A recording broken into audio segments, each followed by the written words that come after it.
Pemirsa, kejanggalan juga muncul pada sidang sebelumnya di mana mantan Kabareskrim Polri Susno Duaji hadir dalam sidang kelima guru honorer Supriyani yang didakwa menganiaya muridnya. Susno menyebut keterangan anak di bawah umur tidak bisa dijadikan alat bukti.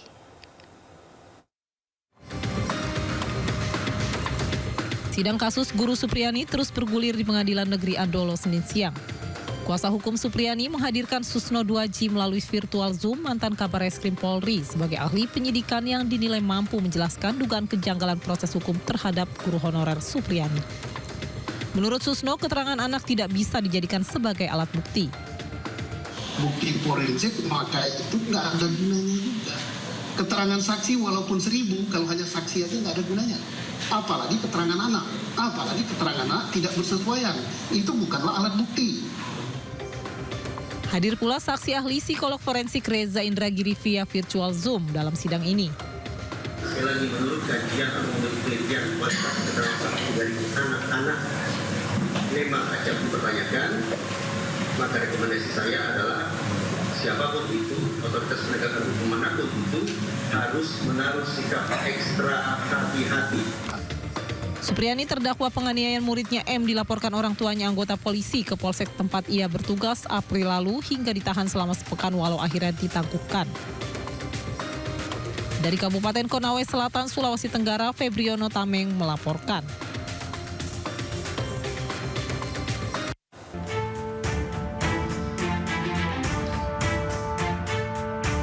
Tim gabungan dari Polda Sulawesi Tenggara dan bidang laboratorium forensik Polda Sulawesi Selatan melakukan olah TKP kasus penembakan mobil dinas Camat Beito oleh orang tak dikenal. Mobil dinas Camat Beito ini ditembak OTK usai kembali dari mengantar terdakwa Supriyani, guru honorer yang menjalani persidangan di PN Andolo, Konawe Selatan. Petugas pun menggelar rekonstruksi dan mengambil sampel kaca retak untuk dibawa ke laboratorium guna menyelidiki penyebab keretakan. Sementara itu, usai menjadi korban penembakan OTK, Sudarsono Mangidi justru dicopot dari jabatannya sebagai Camat Beito. Pencopotan ini dilakukan oleh Bupati Konawe Selatan, Surnudin Dangga.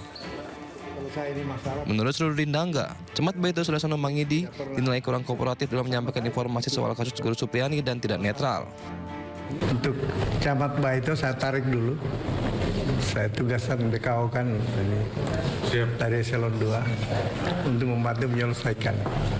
Karena camat ini kan tidak pernah menyampaikan atau melaporkan selama ini. Sudah viral di mana-mana, saya hanya mendengar dari informasi. Diketahui, mantan Camat Beito Sudarsono Mangidi intens mendampingi kasus guru Supriyani, mulai dari penangguhan-penanganan di lapas perempuan hingga sedang di PN Andolo. Pemirsa, Supriyani, guru honorer di Konawe Selatan dituntut bebas oleh jaksa penuntut umum atas kasus dugaan penganiayaan muridnya, anak seorang anggota polisi. JPU menganggap perbuatan itu sebagai bentuk pembinaan seorang guru dilakukan secara spontan kepada muridnya. Jaksa penuntut umum Ujang Sutisna membacakan tuntutan dan menyebutkan Supriyani melakukan penganiayaan terhadap muridnya berdasarkan bukti dan keterangan.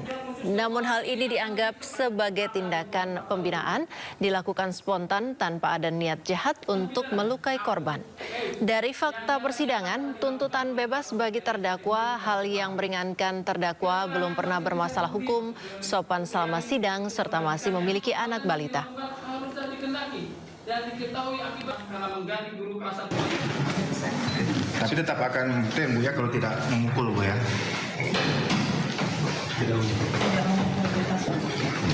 Yang penting tidak memukul itu aja udah. Iya. Itu aja. Itu sumbernya di situ.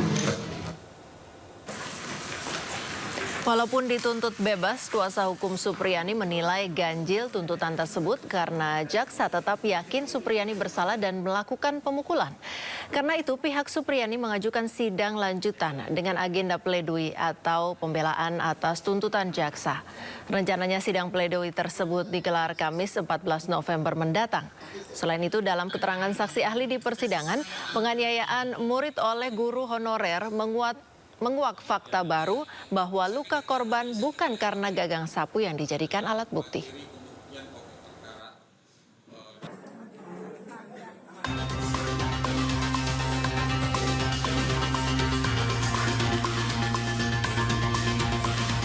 Persidangan kasus Supriyani di PN Andolo Konawe Selatan menghadirkan ahli forensik Rumah Sakit Bayangkara Polda Sultra Dr. Raja Alfat.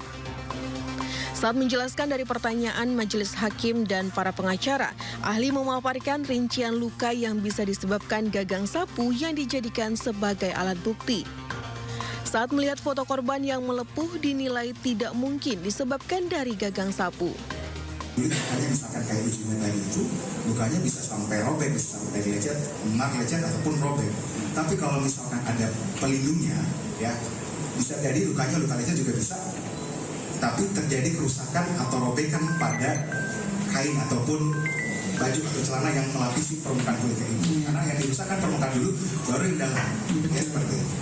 Iya, jadi ada robek di kainnya harusnya.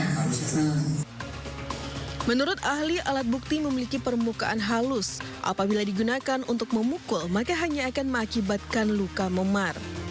Saat kejadian, korban pun menggunakan celana panjang sehingga ada penghalang. Sementara luka di paha kanan korban melepuh dan diduga disebabkan gesekan benda kasar. Dari Konawe Selatan, Sulawesi Tenggara, Mukhtarudin, iNews melaporkan.